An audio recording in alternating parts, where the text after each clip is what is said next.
While tending the garden of a church complex in Poland, gardeners discovered the skeleton of a sickly child linked to vampire lore. Lying around the garden fence, the headless remains of the child were blocked by large stones. Researchers found no sign of a cemetery in historical records. Dr. Stanislaw Golub, an archaeologist at the Lublin Conservation Authority, began excavations and confirmed that one of the two bodies, dating back to the 13th century, had been carefully treated to rule out the possibility of the dead rising from the grave. The new discovery sheds light on a Polish practice during the Middle Ages and the origins of the vampire lore. The child's remains were found during a renovation project at the Christian Uniate Bishop's Palace in Chelm, an important historical and religious site in the Middle Ages.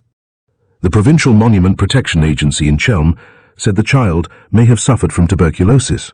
According to Dr. Stanislaw Golub, the archaeologist in charge of the excavation, the grave clearly shows signs of a vampire prevention practice. During the burial ritual, the child's skull was placed face down to ensure that the dead would not rise again, and the undertakers then placed heavy stones on the boy's body to prevent the evil spirits from entering.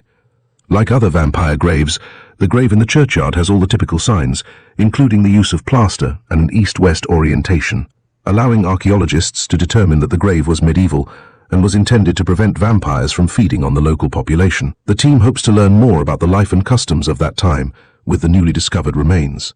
There is growing evidence that the fear of vampires was widespread.